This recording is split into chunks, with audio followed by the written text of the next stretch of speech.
Ricardo. Muy bien. Buenos días. Pues seguimos con nuestras presentaciones en el Seminario de Economía y Complejidad. Hoy es la segunda intervención del doctor Gustavo Carrión con el tema de modelación basada en agentes. Entonces, bueno, ya le cedo la palabra a Gustavo para que continúe, agradeciéndole como siempre el apoyo que nos da. Adelante, Gustavo. Sí, muchas gracias, doctor Ricardo. Maestra Rosy, gracias por la invitación nuevamente. Entonces vamos a continuar con esta segunda parte del taller de modelación basada en agentes.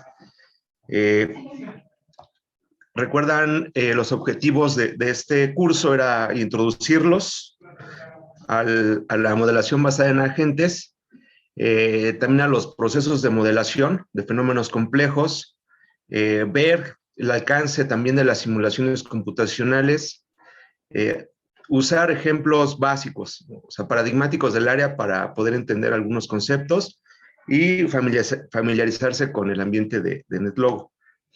Entonces, bueno, en nuestra sesión 1, pues vimos una manera de introducción de MBA, la hormiga de Langton y el fenómeno de agregación limitada por difusión, si recuerdan. Ahora vamos a ver cuatro modelos. El juego de la vida de John Conway, modelo de segregación de Thomas Schelling, un modelo SIR, sano infectado recuperado, y un caso aplicado, metaevolución, que fue un estudio piloto que realizamos en la estación Valderas para regular el ascenso y descenso de pasajeros, ¿no? Para esto lo fundamentamos en simulaciones, modelos y simulaciones computacionales. Entonces vamos a ver un poquito cómo fue el desarrollo de este proyecto. Bueno, espero que hayan bajado NetLogo. Recuerden que es free software, lo pueden bajar sin problema. Hay varias versiones, yo utilizo 6.2.0. Entonces, es muy fácil la instalación. Entonces, los que no lo han hecho, los invito a que lo bajen para que puedan experimentar, ¿no? Entonces, bueno, veamos nuestro primer modelo. Es el juego de la vida de John Conway. Entonces, bueno, este fue propuesto por primera vez en 1970 por John Conway, el cual fue publicado en la revista Scientific American en una columna de juegos matemáticos por Martin Gardner. Entonces, a partir de ahí se hizo muy popular, ¿no?, entre los científicos e informáticos. ¿Por qué? Porque era una manera pues muy sencilla de poder, pues digamos, modelar algún sistema artificial, pero que a la vez tenía resultados pues muy, digamos, pues sorprendentes, ¿no? Vamos a ver por qué. John Conway, no está por demás decirlo, pues vino a la UNAM hace ya tal vez unos 5 años, 6 años, a la Facultad de Ciencias, dio unas conferencias muy buenas, y pues lamentablemente falleció en 2020, ¿no?, a causa del COVID, de complicaciones de COVID. Pero bueno, hay mucho trabajo que realizó y que pues se sigue desarrollando, ¿no? Entonces, bueno, el juego de la vida es un autómata celular bidimensional que tiene, cada una de las celdas puede tener 2 posibles estados. Una celda prendida o viva, digamos, y una celda apagada o muerta. Entonces, para la visualización, podemos poner que las celdas vivas están en color negro y las muertas pues en blanco, ¿no?, para poder identificarlas. Y como veíamos la clase pasada, pues tenemos reglas de evolución. Y esas reglas de evolución son locales, ¿no? Si tomamos información del entorno para actualizar los estados de estas celdas. Y hay cuatro reglas. Entonces, bueno, veamos la primera. Una celda muerta, que me estoy posicionando aquí donde está la flecha. Supongamos que yo estoy aquí, estoy en estado blanco o muerto, digamos. Y si alrededor de mí tengo 3 celdas vivas o negras, entonces al siguiente tiempo tengo que actualizar mi estado y me pongo en estado vivo, ¿no?, en este caso negro. Pero si ven bien, pues el entorno puede cumplir muchas condiciones. Veamos esta. La segunda regla es que si una celda viva con 2 o 3 celdas vecinas vivas, tiene a su alrededor, pues sigue viva. Por ejemplo, yo estoy posicionado aquí, estoy vivo y a mi alrededor hay 2 celdas, entonces no cambio, sigo o permanezco vivo. Recuerden que es un sistema dinámico y va cambiando en el tiempo. Y el 3, una celda con un solo vecino vivo, estoy parado aquí, nada más tengo a uno vivo, pues al siguiente tiempo fallece. Y decimos que muere por soledad, ¿no? El caso contrario, yo estoy posicionado aquí y a mi alrededor tengo 4 o más vecinos vivos, entonces muere por sobrepoblación. Entonces, bueno, veamos que a partir de estas reglas podemos actualizar los estados y considera todos los casos, ¿no? Este se le conoce también como autómata totalístico porque si sumamos las celdas vecinas, entonces de ahí podemos deducir cuál regla aplicar, ¿ok? Bueno, pues, ¿qué hacemos? Pues también tenemos nuestro entorno. Recuerden que el entorno se compone de celdas homogéneas y cada una se va a actualizar a partir de la información local, ¿no? Consideramos una vecindad de Moore, es decir, 8 vecinos, los 8 vecinos que tengo a mi alrededor. Fronteras periódicas, en este caso vamos a utilizar fronteras periódicas, que es que los extremos se conectan, ¿no? Y de la misma forma las de arriba se conectan y forman un toro. Ya lo discutíamos la clase pasada. La actualización es síncrona, es decir, todas se actualizan al mismo tiempo, todas las celdas, y esa actualización de las n celdas que componen la malla me da el tiempo siguiente, y así sucesivamente, ¿no? Tiempo 1, tiempo 2, tiempo 3.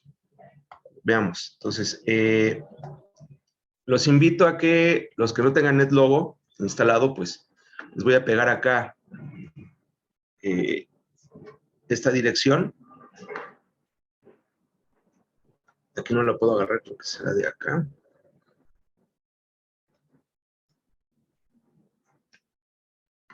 Recuerden que NetLogo tiene una interfaz web, la cual pues prácticamente recrea la misma funcionalidad que un NetLogo instalado. Entonces en el chat ahí les pongo el link para que le den clic y puedan entrar. Yo lo voy a correr desde el local. Aquí tengo, ok.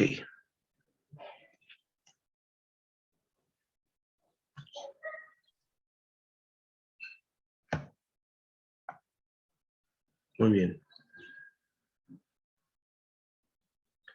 Entonces, ¿alguien sí lo pudieron abrir en sus navegadores?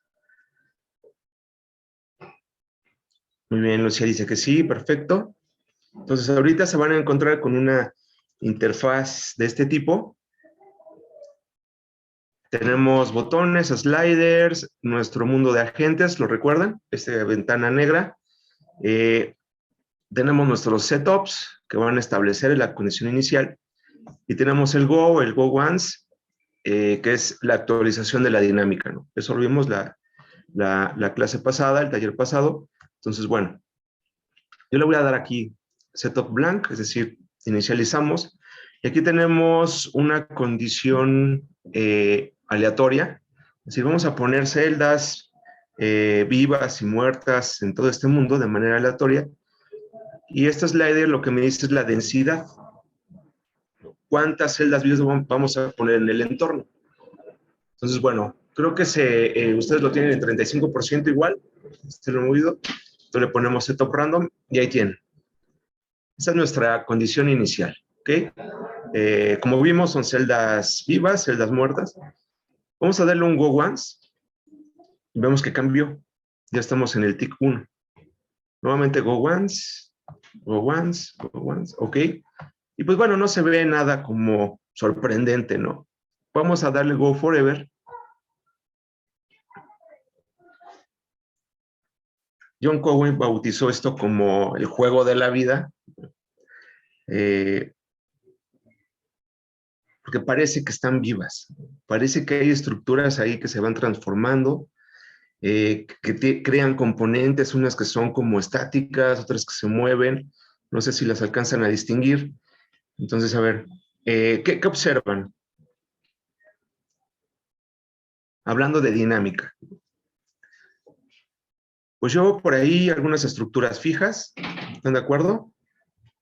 Que no cambian en el tiempo. Recuerden que eso está evolucionando. Vamos en el TIC 540 ahora. Pero otras que van como rotando. Ajá. ¿Qué más ven? De pronto vemos algunas estructuras ahí que como que se golpean, como que crecen, se perturban, ¿no? ¿Qué más ven?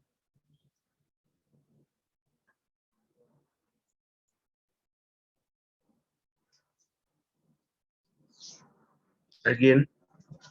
¿No?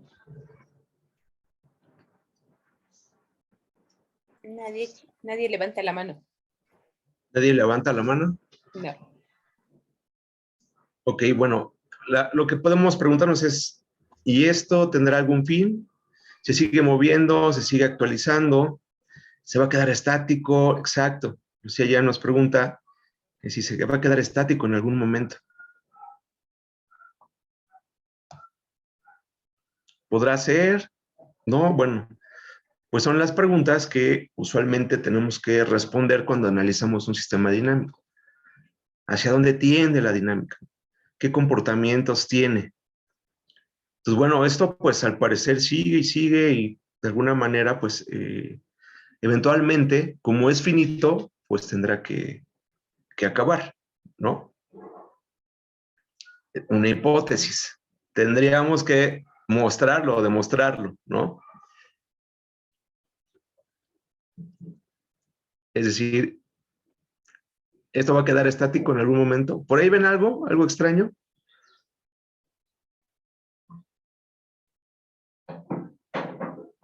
Si se fijan bien, hay un elemento por ahí que surge, que es como un bichito que camina. ¿No lo detectaron?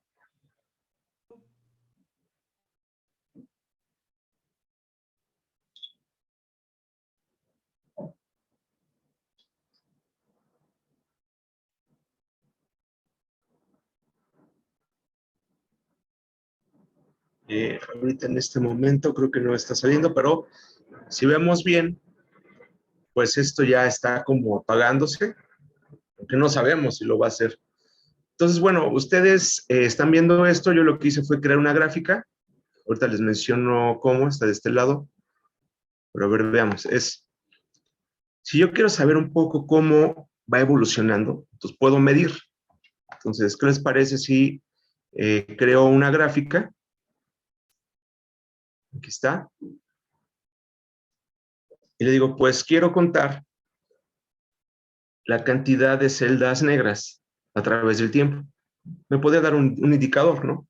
Tal vez para responder esta pregunta de si se quedará estático en algún momento. Bueno, para hacer eso le puedo poner count patches with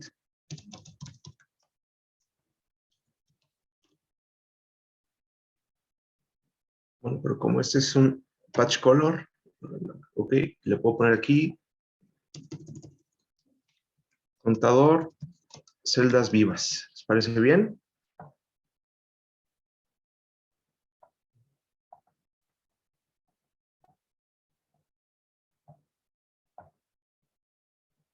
Le voy a dar otra vez setup. ¿Les parece que lo ponga en 50%?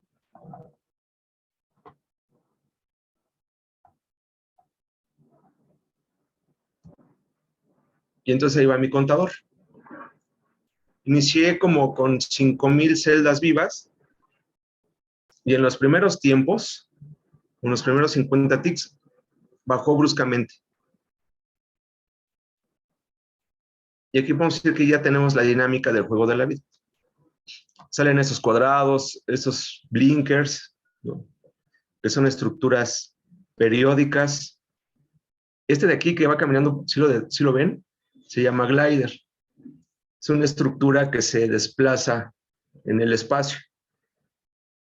Pero les podría preguntar, con las reglas que les mostré, ¿podrían deducir que se forma o que se puede formar esa estructura que camina? podemos decir que emerge de la dinámica, ¿no? Voy aquí a acelerarlo un poco. ¿Qué sucedió ahí?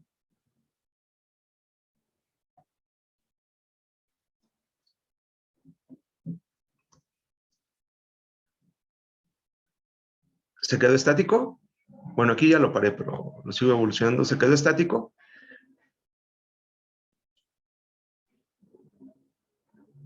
El número de celdas vivas ya no cambia, permanece.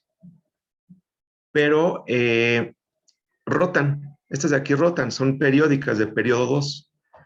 Entonces, aunque nuestra gráfica, que es el conteo de celdas vivas, pues ya se vuelve constante, esto ya no va a cambiar. Nuestra dinámica nos menciona que ya no están naciendo más celdas, pero hay dinámicas o hay estructuras ahí de punto fijo, digamos que no cambian, y estructuras periódicas. ¿Ok? Bueno, pues el surgimiento de este, voy a correr este, creo que lo tengo por acá.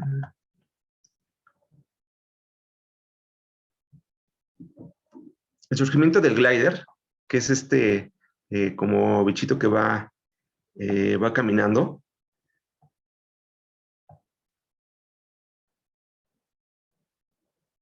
Es este. Pues es un elemento pues, emergente del sistema, pero a la vez me ayuda a establecer ciertas estructuras de control. Entonces ya después la gente empezó a investigar y este juego de la vida, o sea, este autómata celular tiene propiedades de cómputo universal.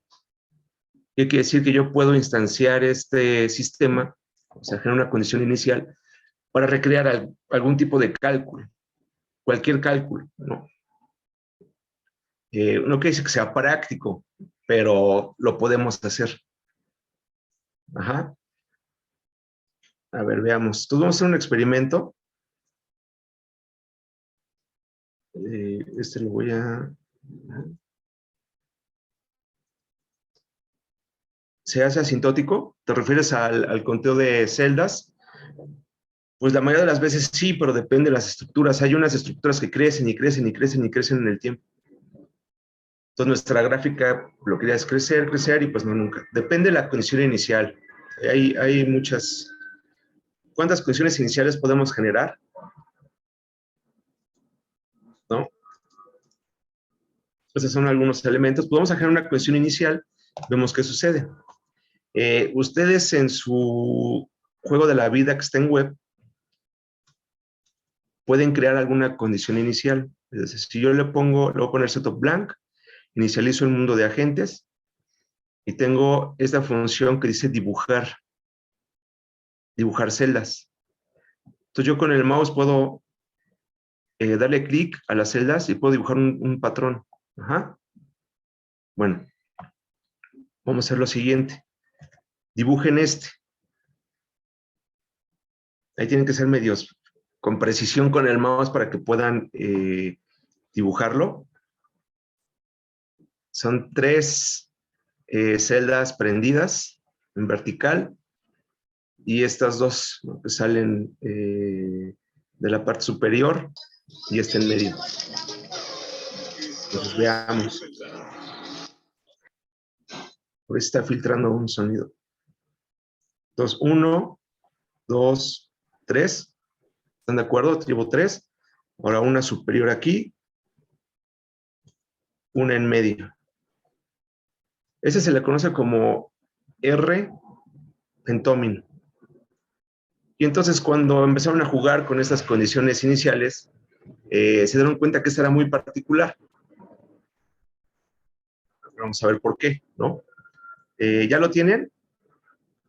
¿Lo pintaron en su NetLogo web?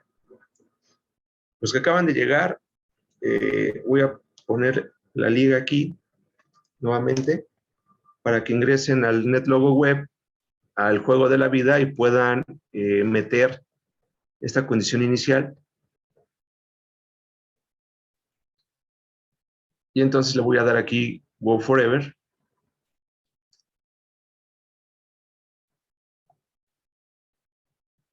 y empieza a evolucionar.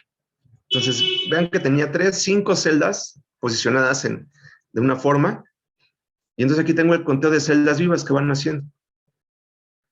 Va creciendo, va creciendo, va creciendo. Ya hay alrededor de 189 celdas vivas, 240, y aquí se desprenden unos gliders que van caminando por nuestro mundo, ¿no? Nuestro mundo artificial. 1, 2, 3, 4, 5 gliders que van caminando. Nuestro contador de celdas vivas, pues ahora decayó un poco, se va incrementando. Entonces, bueno, la idea es saber qué estructuras se pueden generar aquí. Y les repito nuevamente, les hago la pregunta. A partir de nuestras reglas de evolución, esas 4 reglas sencillas, ¿podemos deducir todo este comportamiento?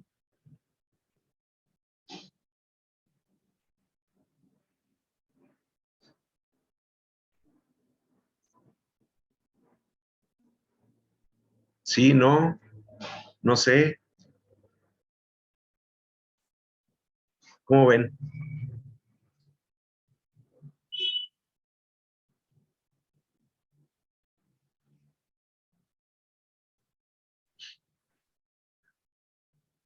Se vale decir, no sé. ¿Me puede explicar otra vez? ¿Cómo ven?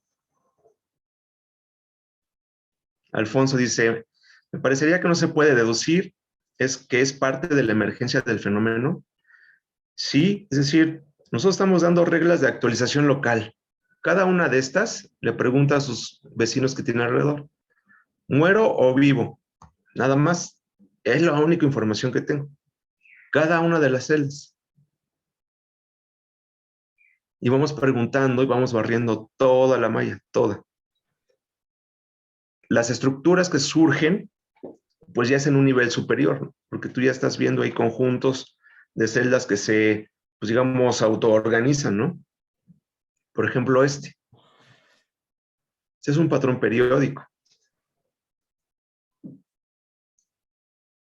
En nuestro mundo artificial, pues aquí empezamos con 5 celdas vivas y ahora ya llegamos como a 580 en algún momento, 520, y continúa. Ahora la pregunta como, pues, de cajón es, ¿y se van a morir todas o dónde va a converger esto? Bueno, pues miren, pues parece que ya, ¿no? En el tiempo 1300,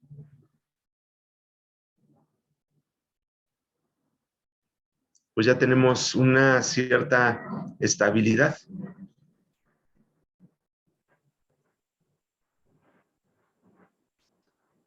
¿Ok? Bueno, pues la gente se dedicó a buscar patrones, de preguntarnos qué más se puede hacer, ¿no? En el juego de la vida. Recrearon máquinas de Turing, hay contadores, buscan patrones periódicos de periodo N, sin fin de cosas.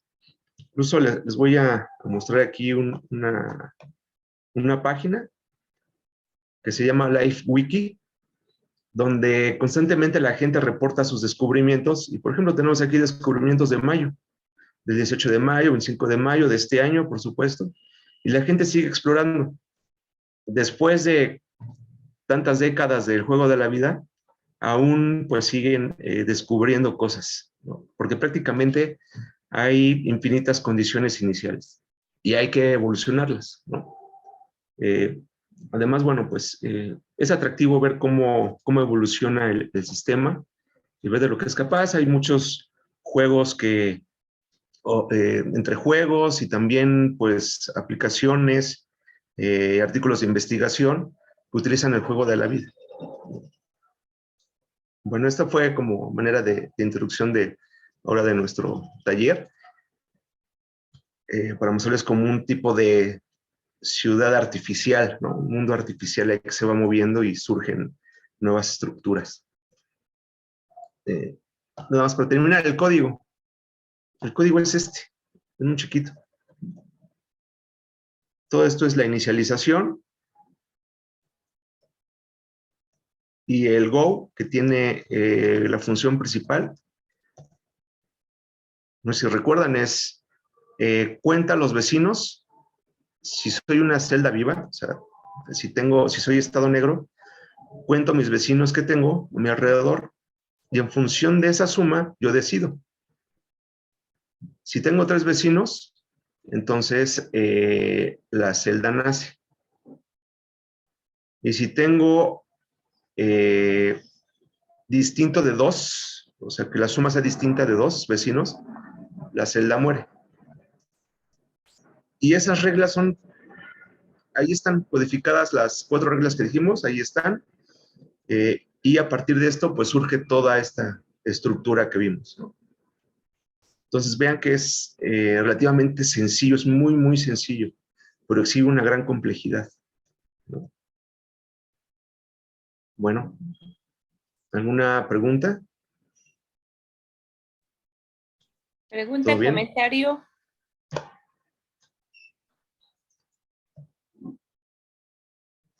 Bueno, pues vayamos a otra actividad.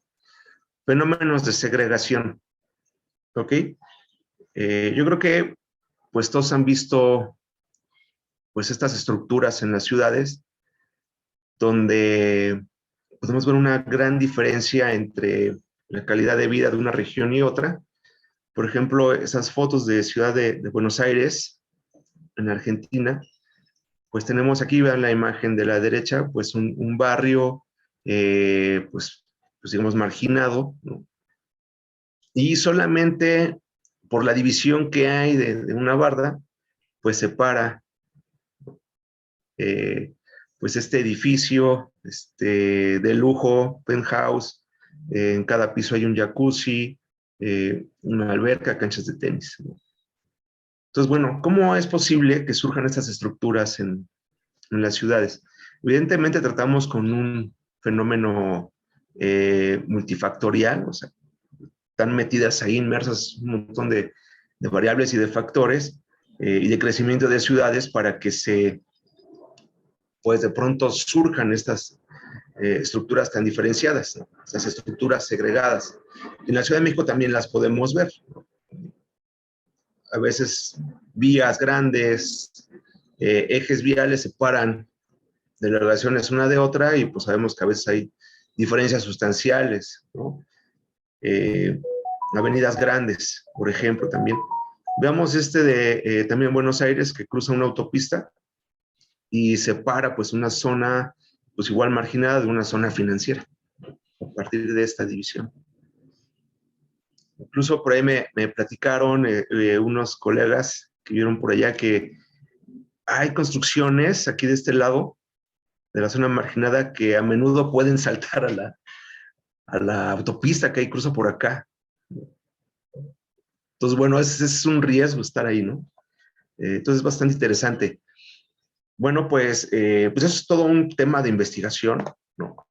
Pero una de las primeras personas que trataron de analizar esto a partir de modelos, ¿no? Modelos fue Thomas Schelling, que es Premio Nobel de Economía, el cual tiene este artículo tan interesante que es Dynamics Models of Segregation, en el cual muestra cómo, pues, 2 tipos de casas, digamos, o de grupos, a partir de, pues, sus preferencias, pueden segregarse en grupos de manera, pues, muy fuerte, ¿no?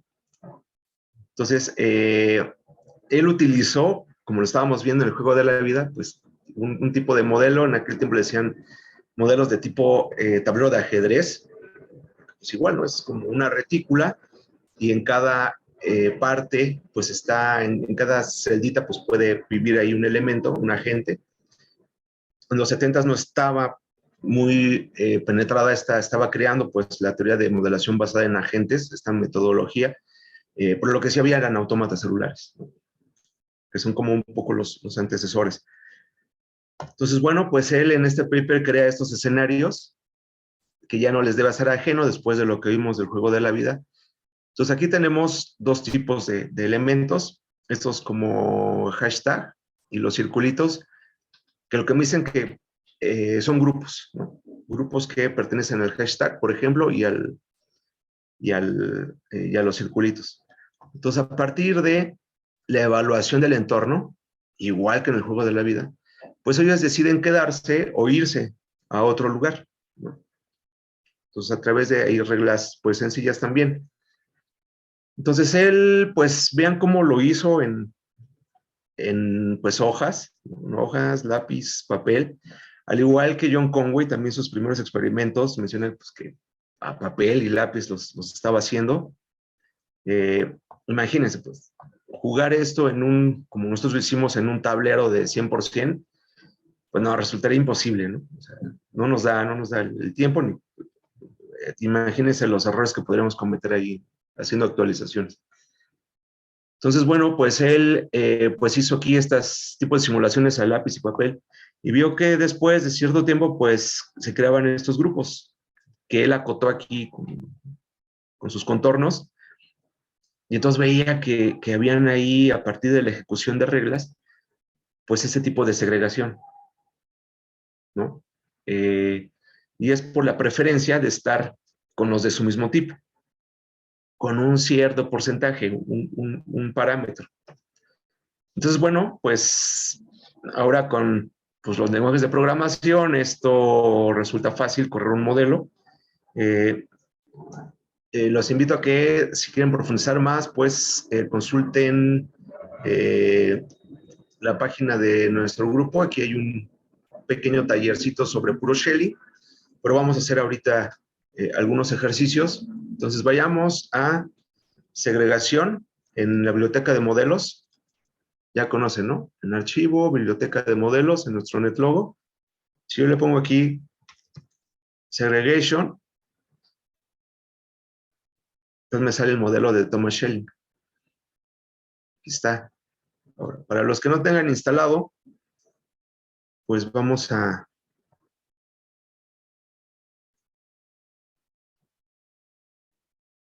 Si le doy clic, entonces tengo aquí el link. Los voy a poner acá para que entren, puedan experimentar. Entonces vean, lo que hay en web, pues lo tenemos aquí también, ¿no? Con distintos como diseño, pero funcionalmente es lo mismo, ¿no? A ver, veamos, tenemos nuestro slider de densidad, igual que juego de la vida. Y muy bien, tenemos ahí dos grupos. Los grupos de azules y naranjas. Y si ven bien, hay unos agentes que tienen unas X. Recuerden que la visualización en los modelos basados en agentes es importante. Las X me muestran una condición del agente, quiere decir que no está contento. Es decir, yo soy del grupo azul, por ejemplo, este de aquí, no sé si lo distinguen, donde tengo la flecha. Yo soy del grupo azul, pero no me siento bien, no estoy contento. ¿Por qué? Porque alrededor mío tengo pues un montón del grupo naranja, ¿no? Entonces, bueno, no cumplo con mis expectativas. Entonces, veamos, para manejar este tipo de expectativas, tenemos este parámetro que se llama porcentaje de similitud requerida, que lo establezco ahorita, así como se meten en el simulador, está establecido en 30%. Esto quiere decir que mis vecinos, si los vecinos que tengo aquí, voy a hacer un zoom. Inspector Tool 306, esta de aquí. Por ejemplo, este de aquí está relativamente pues contento o a gusto. ¿Por qué? Porque si analizo a mis vecinos, tengo tres vecinos azules a mi alrededor. Entonces cumplo con ese 30%, ¿no? Si tuviera todos mis vecinos azules, cumplo con un 100%. Pero en este caso no, en este caso solamente necesitamos cumplir con un 30% para que esté a gusto. Veamos este que es naranja y tiene una X en su estado es porque no está a gusto.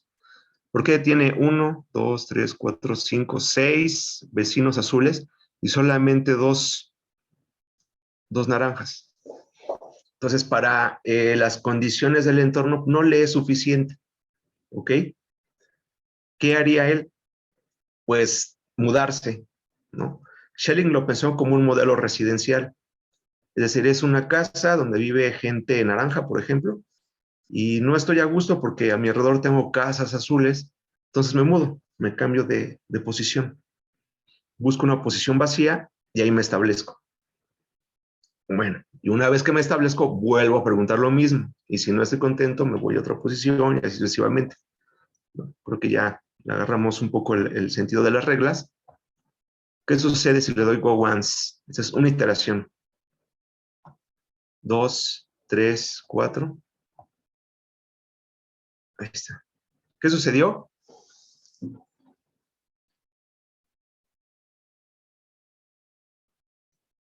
Cambió el paisaje.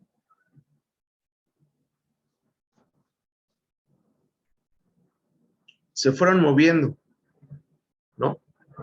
Los que no estaban contentos se movieron a otra posición, buscaron en su entorno, se acomodaron, así sucesivamente. Y vemos que esas decisiones individuales, de manera global, pues forman este tipo de estructura, un patrón. Pero, ¿en qué lo diferencia del inicial? Veamos nuevamente. Por lo regular siempre son condiciones iniciales aleatorias. Yo pongo mi sistema en una estructura, con una estructura aleatoria, y pongo las reglas a evolucionar. ¿Qué sucedió después de 14 iteraciones? Pues se forman estructuras o grupos, ¿no? Grupos de azules, grupos de naranjas, y hay un poco entremezclados, ¿no? Tenemos aquí dos gráficas que son indicadores.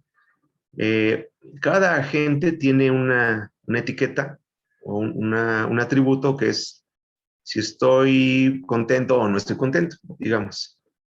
Unhappy o happy, ¿no? Digamos. Nuevamente. Aquí, pues hay un montón de no felices. Son los que tienen la X.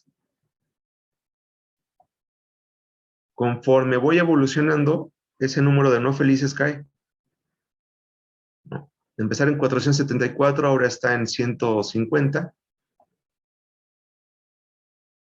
Entonces se van acomodando en lugares que están a gusto.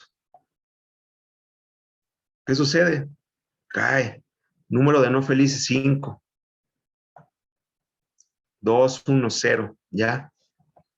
Tiene una condición de paro donde, pues ya cuando todos están felices, número de un happy 0, pues ya termina la simulación. Porque ya nadie más va a cambiar su posición. ¿Qué dice Salvador? Se autoorganizan dos estructuras diferentes. Sí, pues es un proceso de autoorganización, ¿no?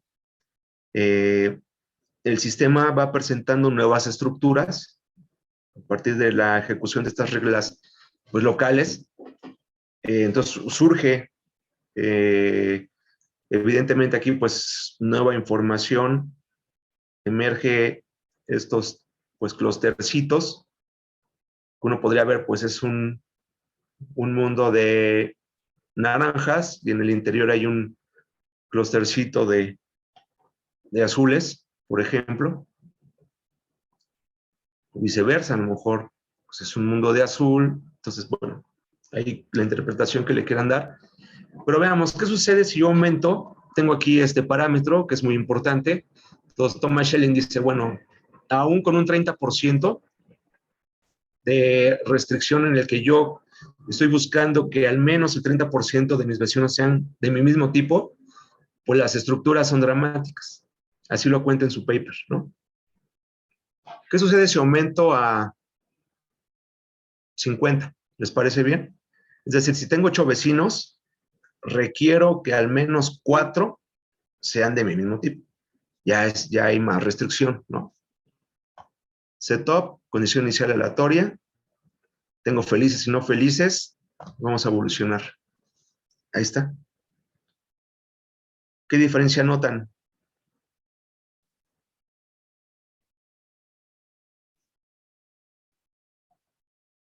Muy rápido.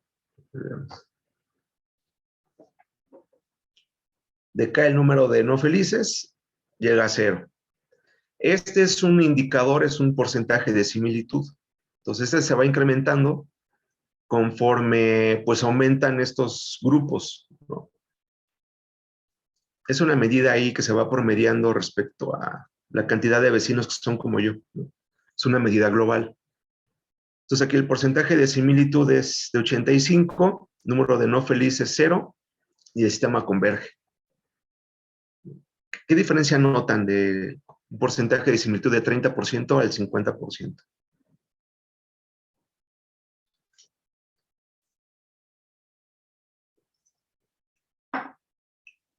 ¿No? Todo igual que siempre.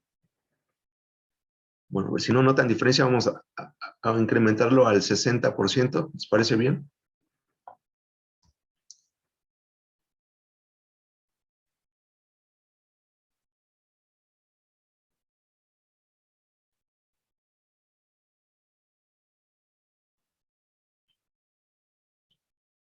¿Qué sucede?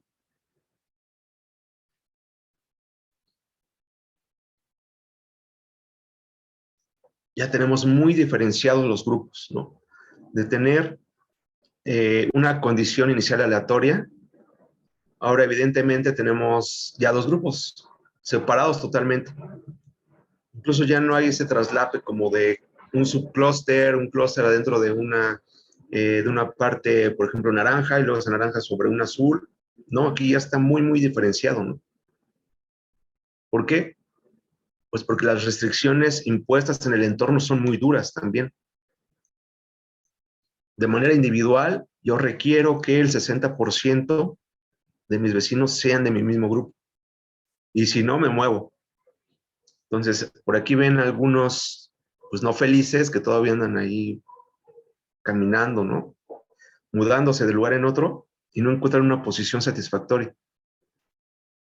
¿Cuántos son? Ya, por fin. En el TIC, 734. Número de no felices 0, converge. Pero recuerden, esto es una estructura de toro, entonces no hay frontera. Entonces, esto de aquí está pegado con esto. Entonces, evidentemente, pues son dos grupos ahí, muy, muy diferenciados, ¿no? Ahora, y ahora en el chat quiero ver respuestas, ¿no? ¿Qué sucede si yo aumento esto al 80%? Predicciones, ya que les conté un poco cómo va la historia. ¿Qué sucede si yo pongo un porcentaje de similitud a un 80%?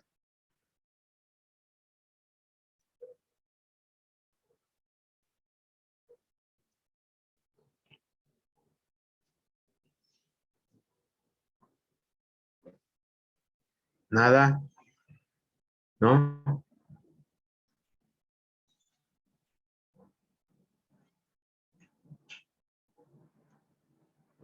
Lancen hipótesis. Se formarán clústeres más fuertes. Alexis dice clústeres aún más grandes. Alfonso, cúmulos más grandes con fronteras más definidas. Veamos.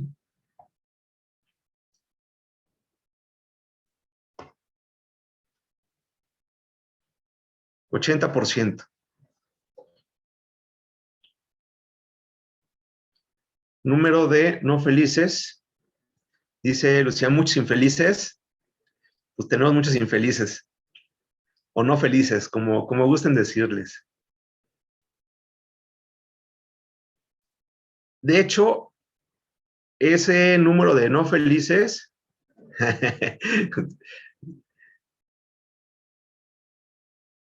o infelices, como quieran decirles, pues permanece. O sea, no hay un decremento, ¿no? Y el porcentaje de similitud está en un 50%.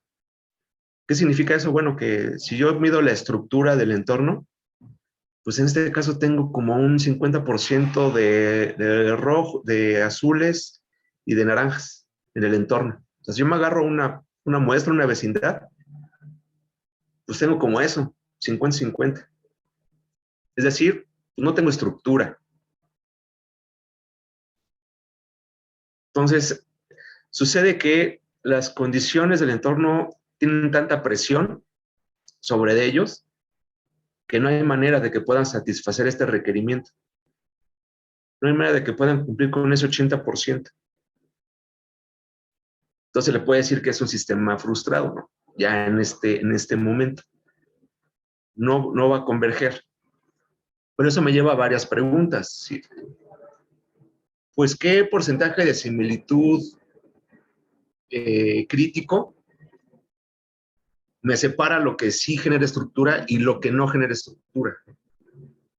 ¿Cuál será? Pues bueno, para eso está, pues, estas técnicas de variación de parámetros, ¿recuerdan? Lo que veíamos la clase pasada con la agregación limitada por difusión. Le vamos a responder algunas preguntas. Si yo lo dejo aquí corriendo, pues no espero que converja, que llegue a algún lado. Veamos. A ver, preguntas. ¿Cuál es el parámetro de control?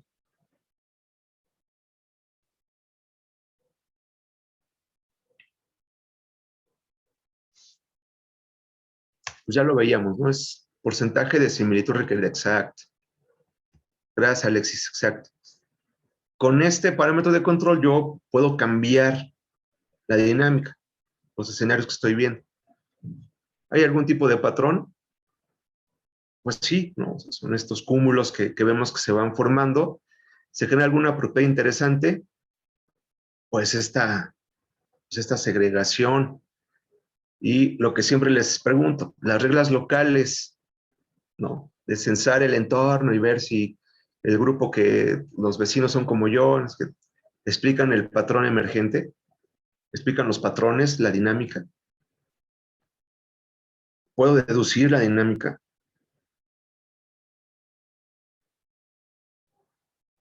Pues evidentemente no. Entonces aquí les tengo una familia de escenarios. Entonces con 30% veíamos pues patrones ahí, clustercitos, no tan segregados, con 40% de mayor magnitud, 50, 60, 70, y en 80 ya no había patrón, ¿no?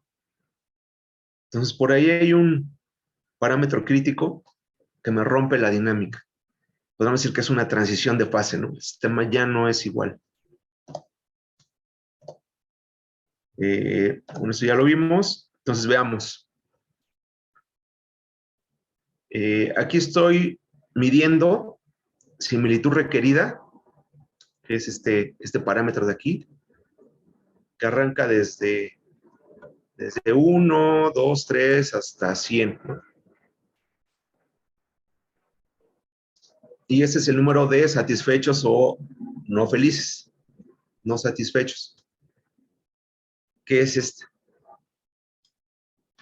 Entonces vemos que si yo dejo evolucionar el sistema con un valor de similitud requerida, pues tengo que no satisfechos puede ser 0, llega a 0. Pero después de como 75, 76, esto depende del tamaño del sistema también, pero siempre está bajo este rango. O sea, pues salto de no satisfechos, a tener 0, a tener un montón, ¿no? Casi el porcentaje de 90, 95. Entonces, no tengo ya manera de tener o de bajar los no satisfechos. Entonces, esto es una transición. Y ahora la similitud global, que es esta otra, el porcentaje de similitud. Conforme aumento la similitud requerida, la similitud global va creciendo. Es decir, tengo más estructura.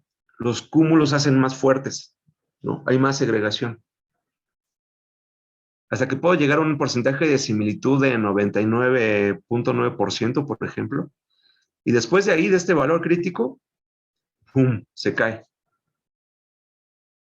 Ya no tengo estructura. Si yo censo es tener algo aleatorio. Entonces, bueno, es importante cuando analizamos modelos, pues tener estos escenarios, ¿no? Supónganse que están haciendo una simulación y les dicen, oye, si yo meto esta política, por ejemplo, ¿qué crees que suceda? Ah, bueno, pues a lo mejor podría suceder esto o esto. Dijo, no, no, no lo hagas porque a lo mejor pues estás en este régimen y pues no vamos a tener como cosas favorables, ¿no? Depende, entonces, esto nos ayuda a poder decidir en función de los parámetros, ¿no? Y por cierto, o sea, tenemos que hacer simulación, ¿no? Un montón de simulaciones. Bueno, esto ha inspirado un montón de trabajos inspirados en Schelling, donde incluyen pues mayor número de variables, datos de, por ejemplo, dispositivos móviles, un montón de cosas, ¿no? Hay una gran estado del arte sobre Schelling. Yo le estoy mostrando el trabajo seminal. Solamente aquí como, perdón, como una propuesta más, nuestro grupo decidimos introducir una variable más, que es el ingreso. O sea que la decisión de saltar a un lugar a otro, pues ya depende también de un ingreso. Entonces, bueno, ya no es Schelling de dos grupos, sino lo que usamos fue la ENIG, la encuesta de gasto, donde podemos tener los deciles y los ingresos por deciles. Entonces, lo que obtenemos, incluimos un nuevo parámetro de, digamos, de tolerancia, es decir, de convivir con un decil y otro. Y entonces vemos que si yo convivo si no hay tolerancia y yo convivo solamente o puedo convivir con mi decil en el que pertenezco, pues se forman estos clustercitos. Los colores representan el decil 1, 2, 3 hasta el 10, ¿no? El azul es el decil 10. Y así la paleta de colores, ¿no? Si tengo una tolerancia del 90%, es decir, que puedo convivir con el decil siguiente, inmediato siguiente, entonces pues se empiezan a entremezclar. Con tolerancia 100%, que decir que convivo con mi decil siguiente, pero si sobrepaso un poquito más allá, entonces ya se forman estas estructuras anidadas que con el Schelling tradicional no tenemos. Este tipo de anillos donde, por ejemplo, aquí tenemos el decil 10, de ingreso más alto, está rodeado del decil 9, del decil 8, el 7, el 6, el 5, el 4, el 3, y así se va creando, hasta el decil 1, que es el rojo. Entonces se crea ahí una familia de anillos concéntricos. Entonces, bueno, esa es una aproximación para tratar también de entender cómo surge ese tipo de segregación en esos ambientes, en las ciudades, a partir de, pues, estas diferencias de ingreso, ¿no? Este artículo, pues, esperamos que salga publicado en este libro que está editado por el IEC, el Instituto de Investigaciones Económicas. Esperamos en próxima aparición. No me meto más de esto porque esto ya sería explicar mucho nuevamente. Pero bueno, ese es un tipo de aplicación al utilizar Schelling y todo el background que planteó él, ¿no? Desde el inicio. Muy bien. Entonces, bueno, ya vamos a llegar a la primera hora. Les platico un modelo más, el modelo CIR, y luego vamos a lo de metroevolución. Pero antes, ¿alguna duda sobre el modelo de Schelling? ¿Todo bien? No les enseñé el código, ya el código es un poquito más elaborado. Ya tiene aquí muchas más funciones, no tantas, pero ya tiene alguna cierta complejidad también. Ok. No es el objetivo meternos al código y analizarlo todo, porque pues, no nos daría tiempo. Más bien, el objetivo de esta sesión es mostrarles la dinámica de los modelos, ¿no? A partir de NetLog. ¿Alguna duda o pregunta? ¿Todo bien? Bueno, pues vayamos al modelo CIR, sano, infectado y recuperado. El modelo CIR pues ya tiene mucho tiempo, ¿no? Propuesto por Kermag y McKendrick, a través de un sistema de ecuaciones diferenciales, 3 ecuaciones diferenciales, donde tenemos pues la tasa de cambio de los sanos, de los infectados y de los recuperados. Y aquí les pinto las curvas, que son como las tradicionales, ¿no? Cada una pues tiene su propia dinámica. Pero aquí podemos ver, por ejemplo, los sanos o susceptibles, la línea verde, cómo cambia a través del tiempo. Entonces, iniciamos con una población sana y hay un brote, una infección. Aquí la línea o el punto rojo. Conforme va pasando el tiempo, esto sano infectado va cayendo, por el sano susceptible va disminuyendo, pero a la vez va creciendo la curva de contagios, de infectados. También suponemos que después de la infección viene la recuperación y empieza a crecer esta curva azul, que es de recuperados. Está la famosa, pues, el pico de contagios, ¿no? Que es cuando alcanzamos el mayor número de contagios en una unidad de tiempo, ya sea en un día o como estamos midiendo, y de ahí decae, ¿no? Los sanos también decaen, pero como están cambiando de sanos, de infectados y luego a recuperados, pues la curva de recuperados crece. Aquí siempre hay varias condiciones del modelo, los supuestos del modelo, y una es que pues es una población cerrada, no hay nacimientos ni muertes, entonces se convierte pues en la misma cantidad de recuperados y de sanos y de infectados es la misma a lo largo del tiempo, solamente que van cambiando sus estados, por eso se le conoce como un modelo de compartimentos, ¿no? Que van cambiando cada uno de estos estados a través de una pues tasa beta o gamma, ¿no? Ok, bueno, esto a grandes rasgos.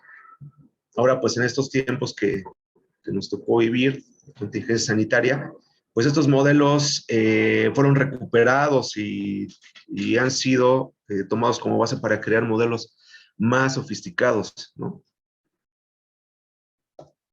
Entonces, bueno, está la versión, esto que les platiqué, la versión de ecuaciones diferenciales. Ahorita vamos a ver la versión de modelos basados en agentes.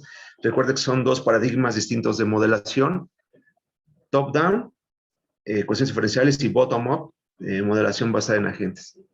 Lo mismo, nos podemos ir a biblioteca de modelos. Aquí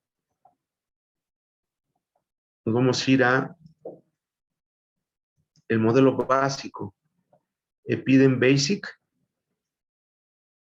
Ahí está cargado. Y nos vamos a ir, les voy a pintar aquí, para los que lo quieran correr. Les pego el link de la versión en NetLogo Web. Ok. Pero veamos, tenemos como más componentes en la interfaz, ¿no? Tenemos nuestro slider, que son el tamaño de nuestra población, en este caso 100. Podemos incrementarla a 200, a 300, a 400. Vamos a dejarlo en 100. Tenemos 2 parámetros de recuperación y de infección, y un tiempo promedio de recuperación. Es la duración de la enfermedad. Entonces vemos que tenemos ahí ya varios parámetros entrelazados. Ajá. Vamos a ver la dinámica. La dinámica local, recuerden, siempre es local, ¿no? El agente, y va a censar el entorno para saber o para cambiar su estado, ¿no? La dinámica local del agente está definida principalmente por 2 procesos: el mecanismo de contagio y de recuperación. ¿Ok? El contagio. Aquí vamos a usar probabilidades. El contagio se genera de manera probabilista a partir del parámetro de infection chance, de la siguiente manera. Este parámetro es infection chance, ¿no? Aquí está establecido en 30. ¿Qué nos dice? Que bueno, si el agente en su vecindad de Moore, ¿no? Como siempre, o sea, los 8 vecinos a mi alrededor, hay o encuentra gente contagiada, entonces se genera un número aleatorio en el intervalo 0-100, y si este es menor que infection chance, el agente se contagia. Ajá. Es decir, genera un número aleatorio, suponte que salió 50. Como 50 es mayor que infection chance, entonces no se contagia. Pero suponte que salió 10, entonces sí se va a contagiar. Entonces, ese es un mecanismo probabilístico o probabilista, ¿no? En función de la probabilidad. Si yo le pongo como 90, pues la probabilidad de contagio es sumamente grande. Si yo genero un número aleatorio y si cae abajo de 90, me contagio. De 90 para arriba no me contagio. Entonces tengo como un 90% de contagiarme. Entonces, bueno, con esto controlamos esta probabilidad de infección. Y luego el mecanismo de recuperación. Para recuperarnos, primero tenemos que pasar el tiempo de enfermedad. Y aquí el tiempo de modelo ya lo establecen en horas. Entonces, después de 210 horas, más o menos, en promedio, porque esto es distinto para cada gente, pero la media son 210 horas, pues tengo posibilidad de recuperarme. Entonces, si el periodo de infección se ha cumplido, pues ya pasó ese tiempo, entonces tengo oportunidad de curarme, ¿ok? A partir de también un mecanismo probabilista. Una vez que se cumplió el tiempo de enfermedad, se genera un número aleatorio, y si este es menor que el valor del parámetro recovery chance, el agente se recupera, ¿ok? Lo mismo. Quiero un número aleatorio y si es menor, me recupero. Y lo controlamos a través de este parámetro. Entonces vean que tenemos pues como una gran diversidad de posibles escenarios. Pero entonces, bueno, pues vamos a explorar, ¿no? Espero que los que tengan el logo web ya estén ahí poniéndose top go y explorando cosas. A ver, veamos qué sucede. Setup. Aquí tenemos un brote, 1, 2, 3, 4 personas infectadas. Le doy go.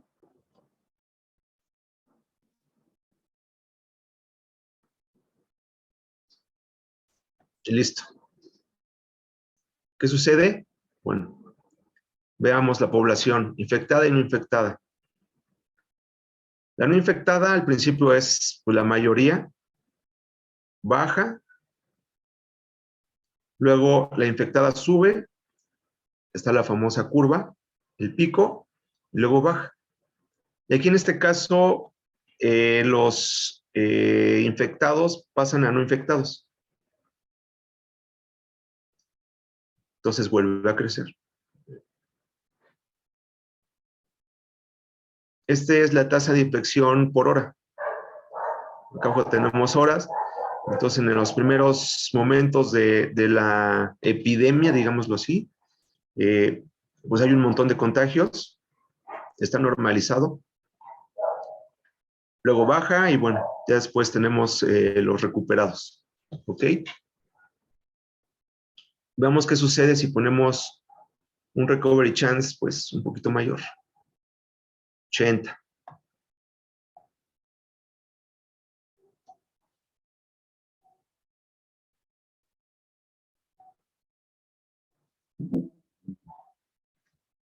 ¿Qué sucede?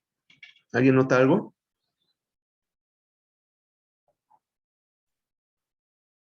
Ya no hay rojitos. Aquí ya no hay rojos, ya toda la población se curó, pero me parece que la estructura de la curva de contagios está más plana. Veamos. 90.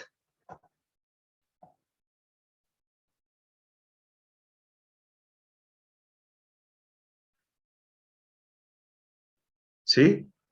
Apenas si la logra tocar aquí la curva de no infectados y de infectados.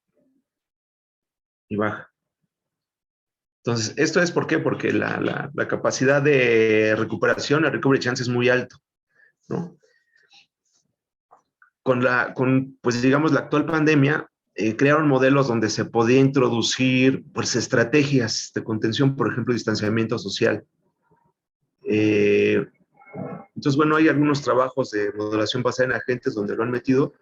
E incluso hubo uno simplemente para explicar cómo era el impacto de hacer o no distanciamiento social de manera muy abstracta, o sea, casi cosas de partículas, pero resultó muy, digamos, de manera de difusión de la información y de por qué hacer distanciamiento social resultó muy bueno, y esto fue hecho por un columnista del Washington Post, que incluso dicen que es uno de los artículos más leídos del Washington Post, se llama Steve Harris, en el cual pues a través de una tipo simulación que incrustó ahí en la página de Washington Post, estaba explicando ese tipo de cosas. Y evidentemente está ahí el paradigma de modelación basada en agentes, ¿no? Aunque no lo haya dicho así propiamente. Por aquí creo que se los voy a pasar. Es este. Les dejo el link para que lo puedan ver.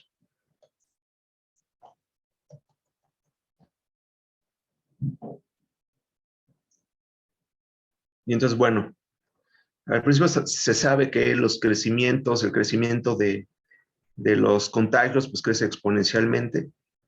Después va a haber un tiempo en el que se va a frenar. Pero bueno, esa es la parte como más delicada, ¿no? Y fue el inicio de la pandemia. Y él menciona que, bueno, aquí pues hay que practicar distanciamiento social y que a través de simulaciones lo empieza como a contar. Partículas, agentes. Y entonces aquí hay una agente infectada y bueno, con un choque como de partícula empieza a ver cómo pues empiezan ahí a contagiar a los demás.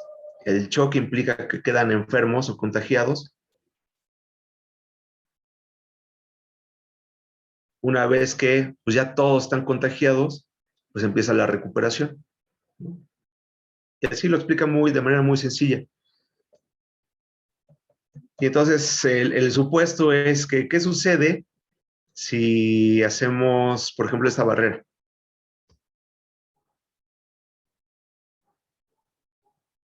Tenemos contención de un lado, pero de pronto pues sale de esa contención, la curva se puede aplanar.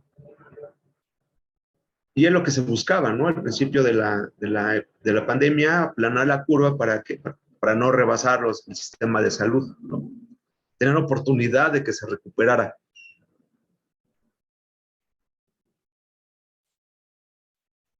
Veamos por aquí. Y aquí lo que trata de modelar, claro, es de manera muy abstracta. Personas que no se mueven.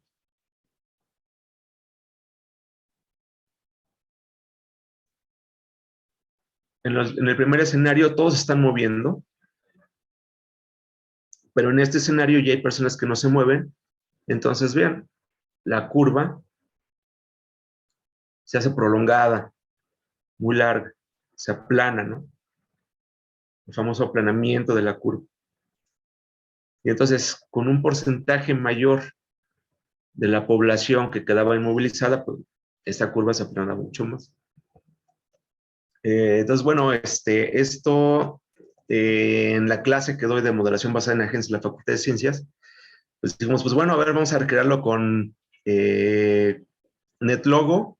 Lo hicimos, incluso como ejercicio, y también con mis colegas, pues hicimos ahí un articulito de difusión que ya salió publicado. Entonces los invito a que lo consulten también. Les dejo el link. Y lo que vimos es que pues a través de pues dejar fija la población con un porcentaje, pues la curva se reduce. Pero para tener digamos, como un beneficio sustancial, tienes que parar como a un 70-80% de la población para frenarla, ¿no? Entonces, evidentemente, eso requiere de un montón de energía para inmovilizar, ¿no? Entonces,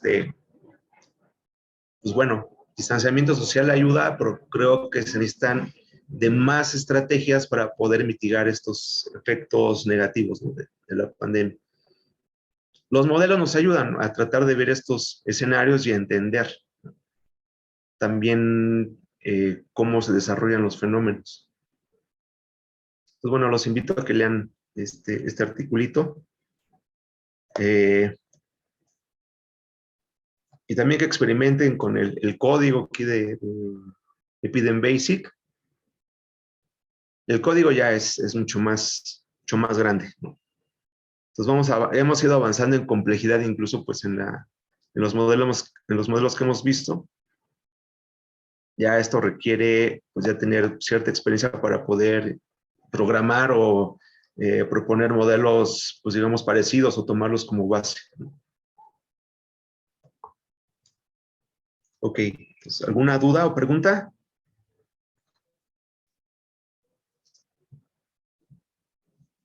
¿No? ¿Todo bien? Les dejo este otro link. Es como del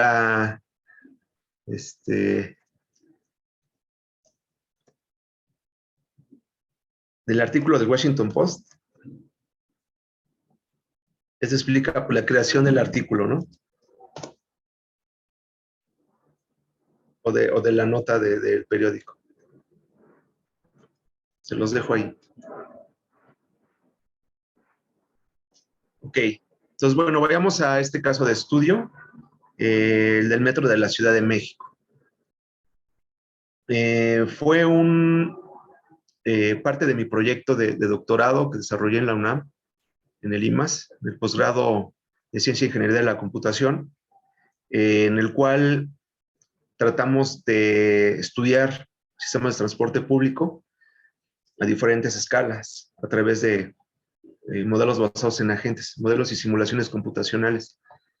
Entonces, bueno, sabemos que pues, la red del metro son 12 líneas, 195 estaciones, transporta 5 millones de pasajeros al día, o así era antes de la pandemia.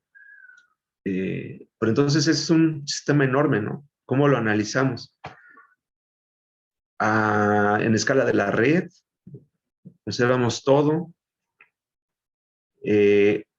vemos una línea, la dinámica de la línea, nos fijamos en una estación, los procesos que están inmersos en esa estación.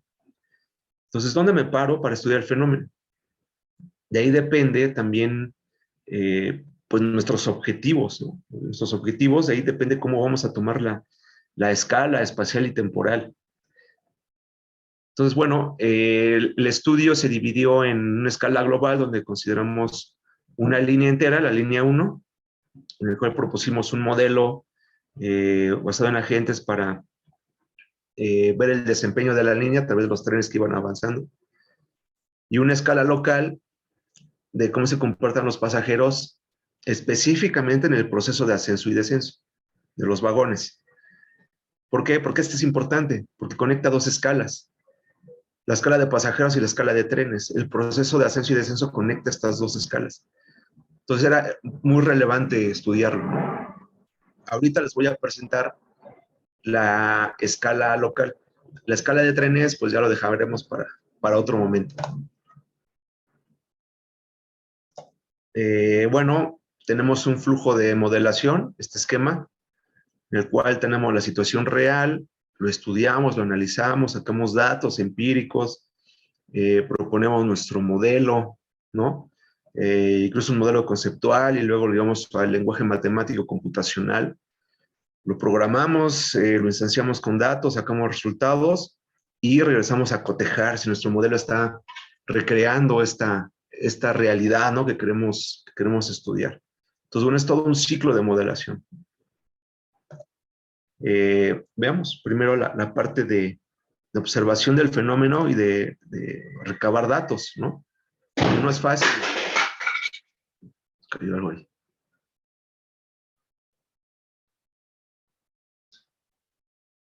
Entonces, bueno, aquí tenemos, nos grabamos en el interior del vagón con cámaras GoPro, las pusimos en cada extremo del vagón, del metro, para ver el ascenso y el descenso, cómo eran los comportamientos, sacar conteos, obstrucciones, bueno, tratar de analizar variables del fenómeno. Ese es un ascenso pues muy rápido. Sube 1, 2, 3, 4, 5, 6, 7, 8, 9, 10, 11, 12, 13, 14, 15. Como 25 personas suben en esta puerta.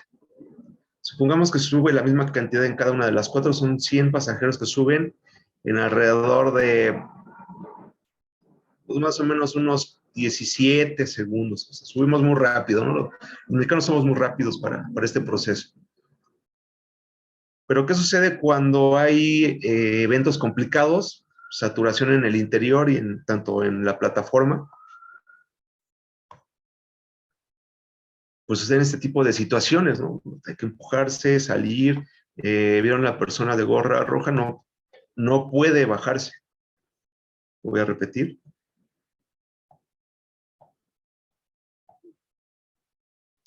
Vean, baja 1, 2, 3, 4, 5.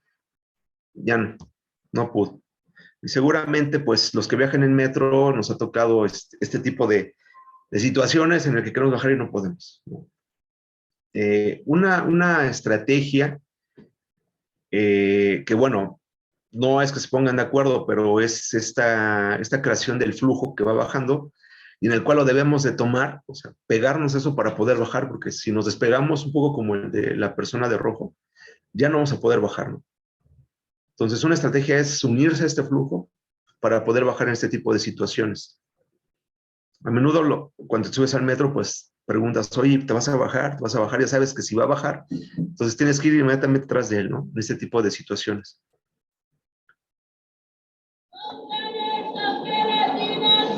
Ahí por un vendedor ambulante. Ahora, sobre la plataforma. Quieren bajar, la gente obstruye, ya sabemos que obstruye las puertas. Entonces, bueno, como ven, la plataforma no está saturada, pero no a ese grado como a menudo hemos visto. Pero el problema es que ya las puertas están siendo obstruidas por las personas que quieren subir. Entonces no permite un libre flujo. Eso ocasiona, pues bueno, retrasos, golpes, fricciones. Pero a la vez, como el vagón ya está saturado, nos enfrentamos a otro problema, que es el cierre de puertas, ¿no? Mecánicamente estas pueden cerrar en 3 segundos, ¿no? 2. Pero cuando están obstruyéndose, contamos eventos que incluso 1 minuto en el que quieren cerrar las puertas y no pueden. El estacionamiento de los trenes es más o menos de 20 a 25 segundos. Entonces, imagínense ese tipo de retrasos tan grandes en el cual, pues, retrasa no solo el que está en la estación, sino a los que vienen atrás de él. Y los que están adelante, pues, pueden ir adelantando. Entonces, estas brechas entre trenes se vuelven más grandes. Desbalancea la línea. Entonces, vean que hay un montón de factores, ¿no? Y puede ser que una sola persona ocasione todo eso. También, pues, se incluye un factor ahí del comportamiento de los pasajeros muy importante, ¿no? Una sola persona puede retrasar todo un tren que transporta a 1,700 pasajeros, pero no se queda ahí, sino al otro tren que también tiene 1,700 pasajeros y así sucesivamente. Entonces, bueno, cuando lo analizas así, dices, bueno, pues, la regulación del comportamiento es muy importante, ¿no? En este tipo de sistemas. Entonces, bueno, pues la creación de flujos es importante, pero ¿cómo los regulamos y fomentamos esta creación? Por las puertas incluso pueden convivir 3 flujos, uno de descenso y 2 de ascenso por los laterales. Entonces, la premisa de esta parte del trabajo, ¿no? El objetivo, la creación y regulación de los flujos. Para ver cómo se pueden comportar los pasajeros, evidentemente, no se pueden hacer este tipo de estudios así en el metro, o sea, porque es muy difícil, ¿no? Cómo agarramos un grupo control y luego lo metemos y bueno, no se puede. Pues bueno, con las simulaciones y los modelos computacionales podemos recrear este tipo de escenarios. Entonces, este modelo de flujo peatonal propuesto por Helbing y Monar, que cada peatón o pasajero está gobernado por estas ecuaciones, ellos muestran que esos movimientos apegan mucho a la realidad, a lo que se observa en la realidad, es ese flujo de peatones, y está modelado por 3 fuerzas: una velocidad deseada, repulsión de peatones, repulsión de bordes y atracción. Este balance de fuerzas lo que me crea es este flujo realista. ¿Y por qué? Bueno, todos queremos ir a una velocidad deseada. Hay un mecanismo de repulsión de peatones. Yo no quiero ir totalmente pegado al que viene, al flujo que viene conmigo. También no quiero ir totalmente pegado a los bordes, entonces hay una repulsión de bordes. No voy pegado a la pared ahí como tallándome, pues no, siempre hay un espacio, pero a la vez hay una atracción. Si veo que hay un flujo, pues lo sigo, conservando ciertas distancias, entonces es un balance. Entonces cada uno de los pasajeros o de los peatones está gobernado por esta ecuación en nuestro modelo. Creamos una simulación, un escenario abstracto, en el cual tenemos el vagón, 4 puertas, y en un primer escenario este trabajo lo pudimos realizar en virtud de que participamos en una convocatoria de innovación de proyectos en el metro y quedamos, ¿no?, dentro de los participantes finalistas y los que podemos desarrollar proyectos. Entonces empezamos a realizar estas simulaciones computacionales y se las mostrábamos a los ingenieros. Y propusimos de inicio esta simulación de puertas dedicadas, donde los laterales, las puertas laterales eran para entrar y las del medio para salir. Entonces vemos aquí está el escenario, la gente en blanco son los que están en el interior y quieren salir, y los que están en rojo están en la plataforma y quieren entrar, ¿no?, con esta configuración de puertas. Creamos un escenario base en el que todos quieren salir y todos quieren entrar. Entonces, bueno, pues se creaban estos flujos circulares, ¿no? Nos platicaron que en los 80s el metro había realizado este tipo de experimento con un vagón, contrataron gente, les dieron su matriz de origen-destino y lo simularon todo, pero en un vagón, no en el sistema red, sino en un vagón ahí en sus hangares. Probaron esta configuración y bueno, ahí deducían que pues era muy difícil llevar un esquema de al mundo, al sistema real. Nosotros no sabíamos de esto, después ya nos lo platicaron, pero evidentemente pues es la prueba de escenarios, ¿no? Con las simulaciones puedes hacer este tipo de cosas. Concluyeron lo mismo que nosotros, que era muy difícil llevar este esquema, pero lo importante era que ya estaba hecha la simulación y podíamos instanciarla con diferentes escenarios. Probamos digamos, pues bueno, en el interior del vagón no le podemos pedir demasiado a los pasajeros, que se trasladen a otra puerta o que se muevan, ¿no? Pero desde el inicio, desde la plataforma, podemos tratar de regular. Entonces creamos esta simulación donde ya dejábamos libre las puertas para un descenso, pues, digamos, sin tanta fricción. Creamos la simulación computacional, cúmulos acomodados en los laterales de las puertas y escenario base también. Todos quieren entrar, todos quieren salir. Y aquí tenemos el contraste de 2 escenarios. El de arriba son ya gente acumulada en cúmulos en los extremos de las puertas, de tal manera que permiten el libre flujo de salida. Y abajo como los videos de que pues, están enfrente de las puertas y ahí están como parados y quieren entrar. Entonces veamos qué sucede abajo el contador.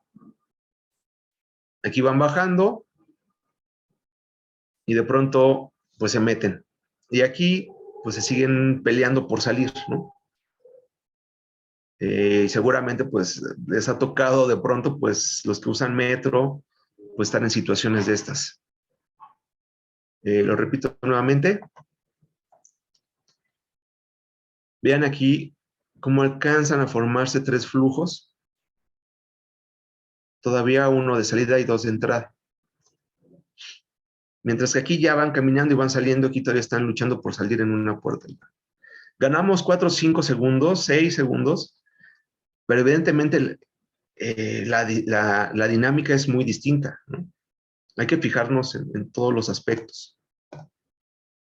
Contrastamos esto con datos reales, sacados de las mediciones de los videos. Grabamos de 6 de la mañana a 10 de la mañana en la línea 1, Pantitlán, Observatorio, todo, hacemos recorridos. Entonces, bueno, pues tenemos un montón de material, sacamos conteos, todo, gráficas. Y este es un, digamos, como contraste de datos reales con las simulaciones computacionales. Entonces vemos que líneas guía, que es esperarse afuera con algún tipo de contención, pues siempre iba como por abajo de los tiempos.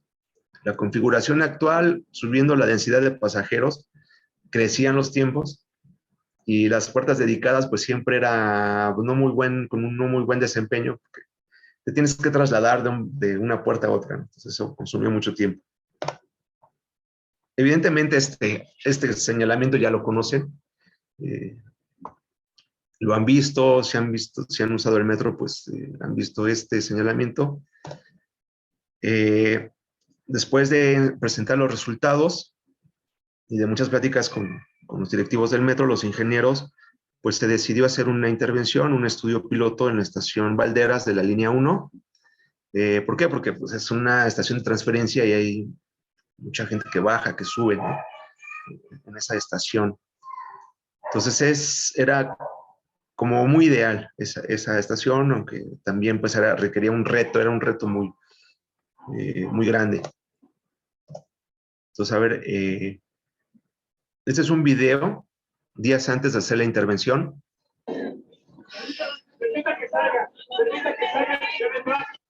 Es Estación Valderas, línea 1, la sección de niños y mujeres. Vemos que la plataforma no está muy saturada, pero la obstrucción de puertas es dramático ahí, ¿no? O sea, no hay como manera de pasar, hay que empujar. Aquí hay una persona del metro que trata de como decirles que están en un lado, de tratar de regular, pero pues no hay respuesta. Aquí hay mochilas, por ahí hay un bebé en brazos, y bueno,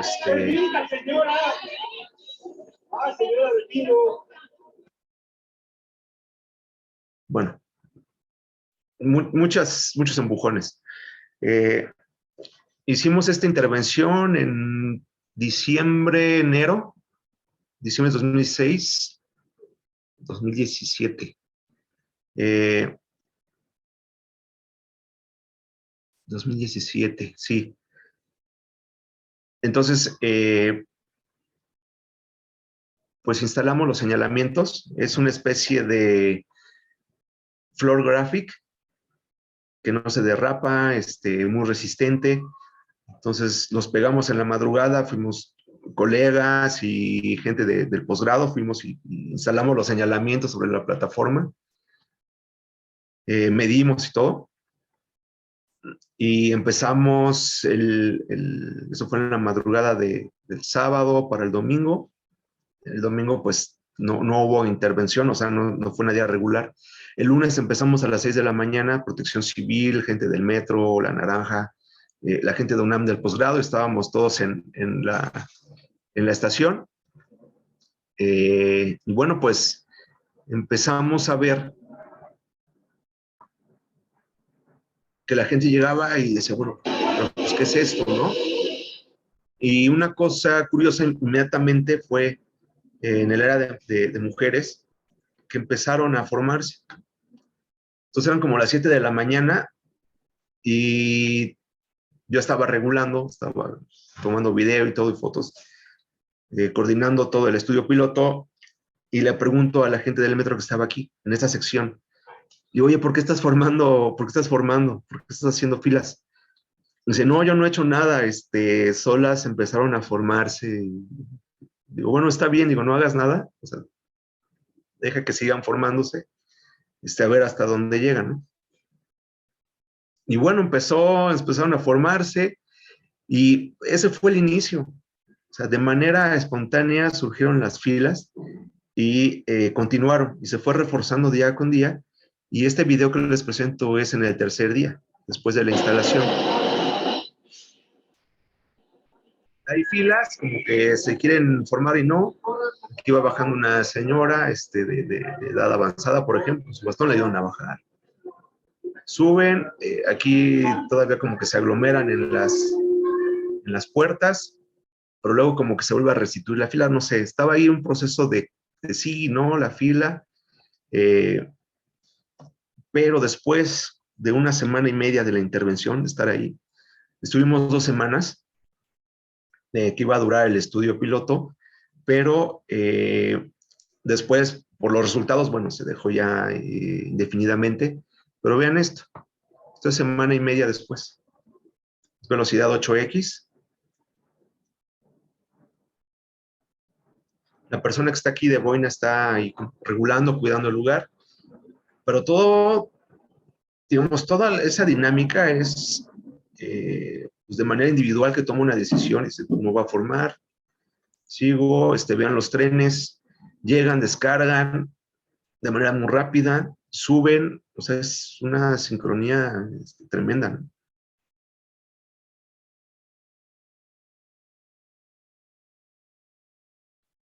Entonces, bueno, este esquema permaneció.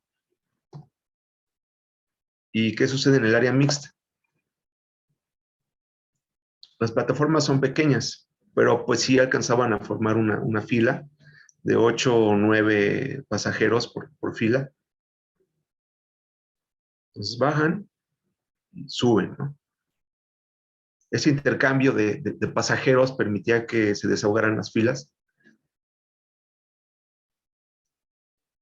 Entonces, bueno, pues sí, fue con resultados sorprendentes. La respuesta de la gente fue tremenda. Se empezaron a formar. Debido al personal, solamente estábamos regulando de este lado del lado de observatorio, dirección observatorio, la intervención, pero del otro lado se replicó, imitaban lo que hacían los de este lado. Entonces, pues ya veíamos las filas también. Entonces, fue ahí muchos resultados positivos. Tomé esta foto en la estación los primeros días, las filas enormes. Bueno, la tuiteamos y Gaceta hizo un reportaje, nos invitaron para saber qué es lo que estaba sucediendo, eso de formarse en el metro, si hubiéramos llegado con los directivos o los ingenieros del metro y decirles, es que queremos formar a la gente, pues nos hubieran dicho, no, pues, no, sabes que aquí, no, ¿cómo crees? No, no se puede hacer eso. Pues nadie lo podía predecir, ¿no?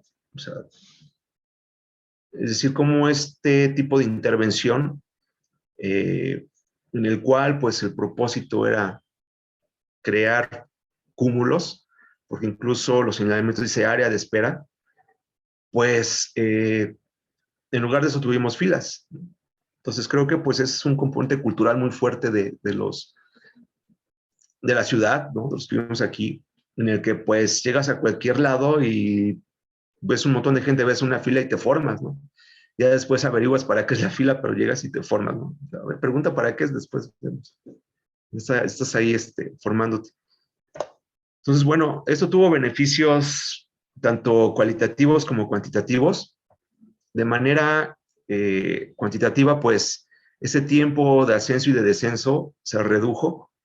Estas obstrucciones se redujeron en un, digamos, 15% más o menos, al igual que obstrucciones en las puertas,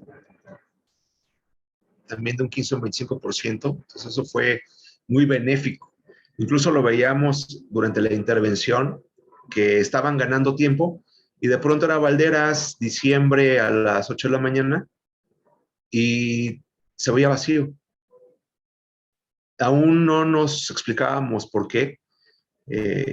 Incluso pensamos, bueno, pues ahora hubo muy poca gente, pero yo creo que era que estaba despachando eficientemente y se iban, ¿no? Todo va ligado. Si tienes una buena regulación de trenes con un esquema de regulación de pasajeros adecuado, pues la línea puede trabajar muy bien. Pero bueno, hay que tener también pues muchas, digamos, como estrategias de contención y de medición para que pueda funcionar esto. Después, como de un año, yo estuve ahí 6 meses guiando las instalaciones, con las instalaciones en otras estaciones. Por ejemplo, Estación San Lázaro fue una estación muy, muy difícil, pero la gente se formaba. Había plataformas muy grandes. La plataforma de San Lázaro es muy grande, entonces ahí se formaban. Incluso algunas veces subí hasta por las escaleras. No sé si hayan estado ahí. En el artículo donde reportamos todo esto, ahí se ve una foto de San Lázaro. Pues bueno, después de un año, más o menos, un usuario de Twitter, de Facebook, perdón, subió este video que es también impresionante, es línea 12, Zapata. Él está en las escaleras formado. Entonces son filas tremendas, son filas enormes. Y las plataformas ahí son muy grandes, ¿no? Toda esa gente que está ahí está formada.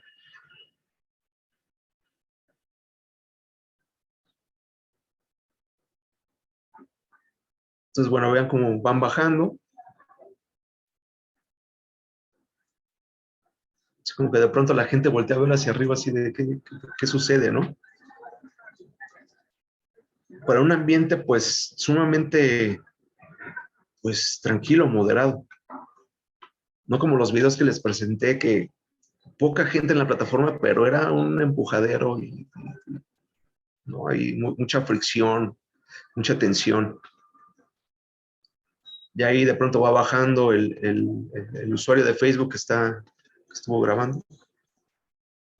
Y bueno, pues, el conteo final que tuve fue como de 1.5 millones de visitas de este video. Parece que el usuario lo quitó después de varios meses.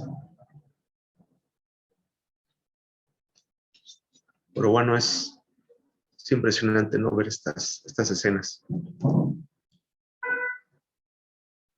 Entonces, bueno, algunas conclusiones y ya para entrar a la etapa final del taller. En principio, este proyecto, bueno, hubo un cambio de interacciones. A lo largo del taller nos hemos estado fijando en las reglas de interacción locales. Antes de los señalamientos, las reglas eran llega, empuja, el que puede o el que es más fuerte y quiere introducirse a ese juego, pues es el primero que va a subir, ¿no? Nosotros veíamos gente que decía, no, es que yo no quiero meterme ahí. Entonces esperaban 3, 4, 5 trenes hasta como que se desahogaba y entonces ya subían.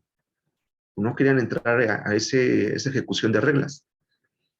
Entonces lo que hicimos con los señalamientos fue cambiar esa interacción. Son otras reglas ahora.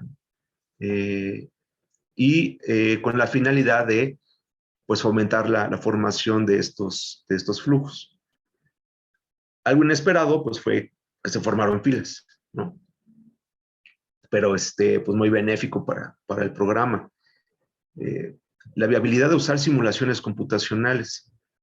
Pues ahora la gente, la tomadora de decisiones, pues quiere tener mayor fundamentación de su decisión y saber más del fenómeno para poder tomar una mejor decisión. Y con este tipo de modelos, de simulaciones, pues digamos, de resultados, pues se puede explorar incluso distintos escenarios para tomar mejores decisiones. Los beneficios, resultados cuantitativos y cualitativos.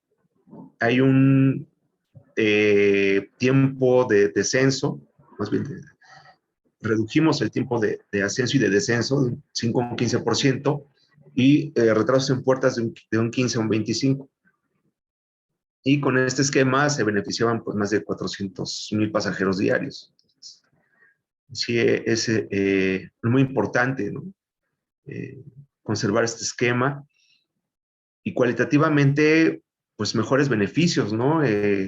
Reducción significativa de accidentes, empujones y fricciones, y sobre todo un cambio de comportamiento, ¿no? Se fomentó una cultura de movilidad, tanto que pues ahora vimos, o incluso me mandaban videos donde pues las personas aún sin señalamientos se estaban formando. Entonces eran situaciones pues muy, muy interesantes, ¿no? Muy benéficas. Y bueno, si alguien quiere o necesita o tiene la necesidad de ver o gusta, pues aquí está el ResearchGate con algunas publicaciones.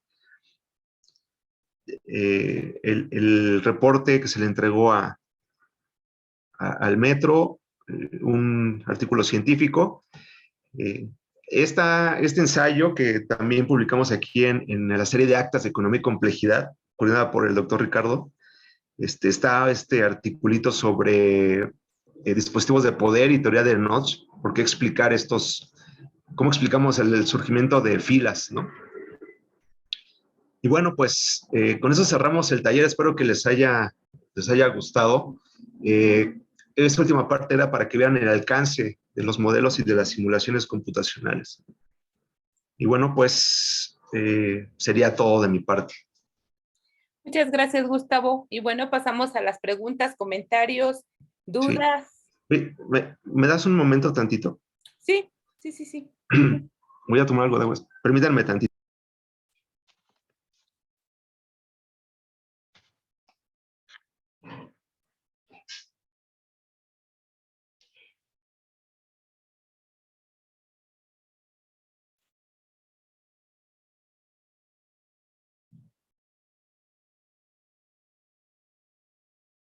Formulen sus preguntas, comentarios, por favor. Han estado muy callados el día de hoy.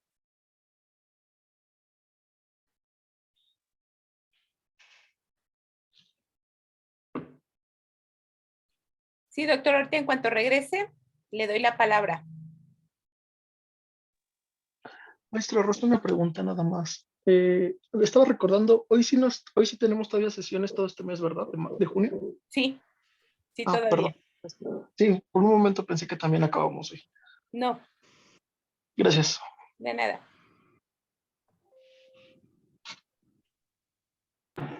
Ya, gracias. Doctor José Luis, adelante, por favor. Sí, buenas tardes a todos y a todas. ¿Se me escucha? Hola. Sí, doctor, perfectamente, sí. Pues muy interesante esta charla, este taller. Muchas felicidades al doctor Carrión. Y sin duda, para mí abre un sinnúmero de preguntas y dudas en relación con el transporte colectivo metro, que pues recuerdo aún todavía mi primera vez en el metro, que tuvieron que llevarme gentes que eran más, más conocedores de la ciudad que yo. Y veo fotos todavía de los años 70, donde los llevaban de excursión a los niños de primaria para que conocieran el metro. No había gente, edecanes que llevaban a los pasajeros, ¿no? Para que pudieran abordar. Y hoy lo vemos a la distancia y pues realmente vemos un metro muy distinto. Por supuesto que cuando llegamos a viajar en el metro, porque no siempre es muy apropiado, nos hacemos muchas preguntas. Una de ellas que yo me he planteado siempre es el diseño del interior de los metros. Si es necesario que cuente con asientos el metro, porque esto de mi perspectiva cotidiana, veo que obstaculiza mucho la movilidad al interior del metro, y si esto está considerado, pudiera considerarse que se haga un nuevo rediseño de los asientos, que se eliminen al menos la mitad y que permitan, ¿no?, un mayor movimiento de los transeúntes. Yo no sé si también tienen conocimiento si esta separación de algunos vagones exclusivos para mujeres ha permitido un mejor transporte, no solamente para ellas, sino para todos, y que permite realmente un mejor servicio. Observamos que no obstante que hay espacios exclusivos para mujeres, también ingresan a donde están los vagones generales, ¿no? No sé, también luego nos preguntamos, queremos abordar en alguna estación y vienen, pero cargados ya, así llenos los vagones, porque viene población del Edomex. Y entonces pareciera ser que es un servicio del Edomex hacia la ciudad y no un servicio para los citadinos, ¿no? Sabemos que pues, la población tiene que laborar y viaja del Estado de México u otros estados hacia la ciudad, pero pareciera ser que se convierte en un servicio más del Edomex que de la ciudad. Encontramos también esta gran contaminación auditiva provocada por los mismos funcionarios del metro, ¿no? Es de verdad, en algunas estaciones, y qué bueno que usted ha participado en estos proyectos, en estos trabajos, también ha sido usuario del metro, es tremenda la contaminación auditiva en algunas estaciones que provocan los mismos servidores públicos. La otra es si el costo, sabemos que el costo no corresponde al servicio que se nos otorga en el metro. Y esto genera que haya cualquier cantidad de gente que pues por 5 pesos y algunos que no pagan, pues anden circulando en el metro, ¿no? En horas que uno dice, oye, pues todos debieran estar trabajando a esta hora, pues no sé, también es una pregunta que uno se hace, ¿en qué trabajarán? ¿A dónde están? ¿No llevan mercancía? Etcétera. Y la otra, si se ha considerado, sería importante considerar un solo vagón para las personas de capacidades distintas, ¿no? Es decir, a veces ingresan tanto al de mujeres como a los vagones de mujeres como al de generales, personas con discapacidad, ¿no? Y se exponen mucho, ese es un gran problema, pero a la vez también exponen a los demás usuarios. Y esto también conlleva a que haya esos taponeos a la entrada o salida del metro. Pues serían mis preguntas y si es posible tener alguna opinión de usted. Muchas gracias. Gracias, maestro Luis. Pues creo que sus preguntas requerían como de una sesión entera para poder analizarlas y tratar de dar alguna solución. Yo lo que le puedo decir es que pues es un sistema complejo, como usted ya mencionó, con algunos problemas, ¿no? Pero evidentemente hay que analizarlo desde un punto de vista dinámico, desde matrices origen-destino, estaciones saturadas, distribuciones de vagones, inmobiliario, todo esto, es decir, son cosas para explorar, ¿no? Entonces, bueno, no puedo darle una respuesta concreta a cada una de estas, pero yo me iría por analizarlo de manera, pues, dinámica, digamos, o sea, la creación de modelos, de simulaciones, porque evidentemente no podemos probar cada una de estas soluciones en el sistema real. Hay que tener algún tipo de sustento para probar alguna, así como lo hicimos nosotros, pero evidentemente lo que menciona es muy interesante y es cierto, ¿no? También.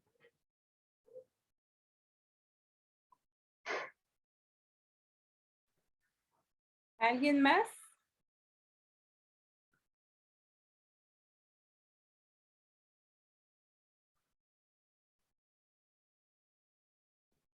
Ricardo, ¿quieres agregar algo?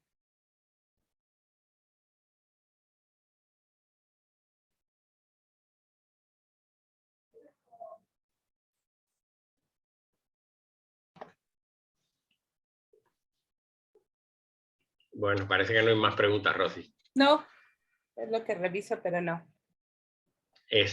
Muy bien, entonces, ¿quién viene la semana que viene? Es Mari Kawakatsu, ¿no? No, ese es el doctor Dos Santos. Ah, Dos Santos, muy bien, sí. Esta es Universidad de Ámsterdam, ¿no? Según recuerdo. Sí. Bien, perfecto. Ok.